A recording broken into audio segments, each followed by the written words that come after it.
بسم اللہ الرحمن الرحیم۔ السلام علیکم ورحمۃ اللہ وبرکاتہ۔ غزوہ احد میں رسول اللہ صلی اللہ علیہ وسلم نے اپنی تلوار اٹھائی اور کہا، یہ کون لے گا؟ حضرت ابو دجانہ رضی اللہ عنہ کا واقعہ۔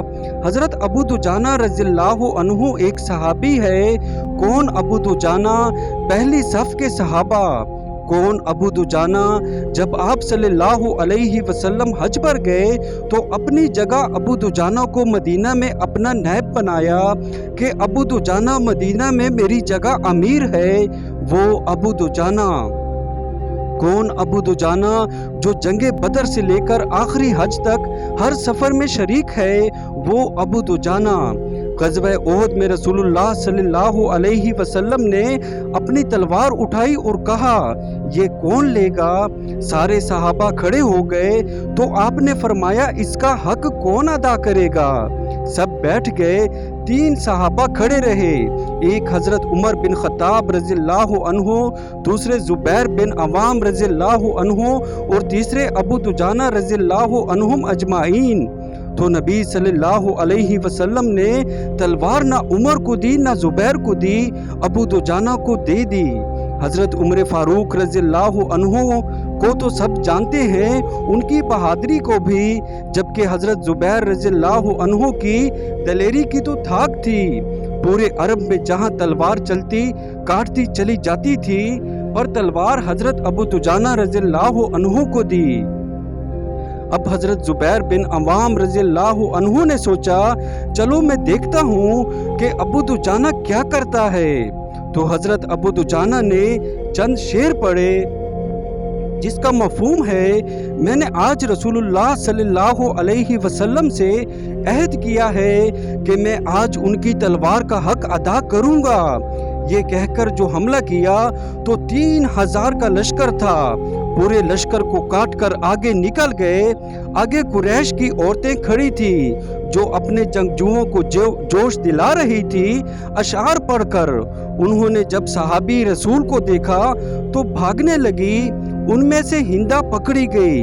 حضرت ابو دجانہ رضی اللہ عنہ نے تلوار جو ان کے سر پر رکھی تو ہندہ نے ایک چیخ ماری۔ حضرت ابو دجانہ رضی اللہ عنہ نے تلوار واپس کھینچ لی۔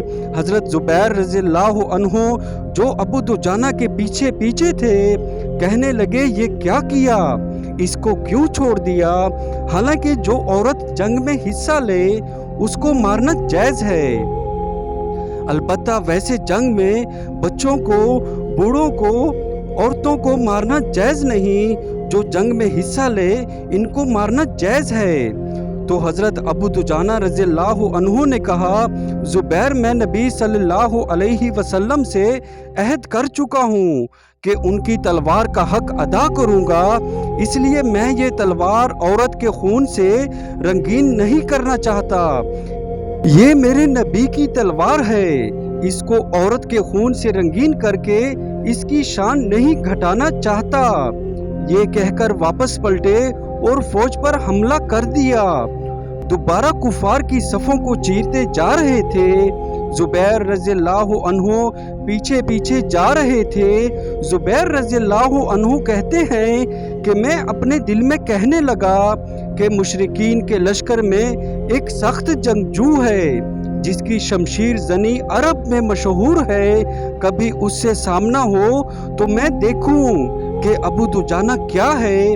اتفاقاً ابو دجانہ اور وہ جنگجو آمنے سامنے ہو گئے۔ جب ان دونوں کی مدبھیڑ شروع ہو گئی تو دونوں طرف کے لشکر کچھ دیر کے لیے رک گئے اور ان دونوں کی جنگ دیکھنے لگے کہ اب کیا ہوتا ہے۔ ان کی آپس میں شمشیر زنی چل رہی تھی اور دونوں لشکر اپنے اپنے جنگجوؤں کی ہمت بڑھا رہے تھے کہ اتنے میں اس مشرک نے ابو دجانہ رضی اللہ تعالی عنہ کو زخمی کر دیا۔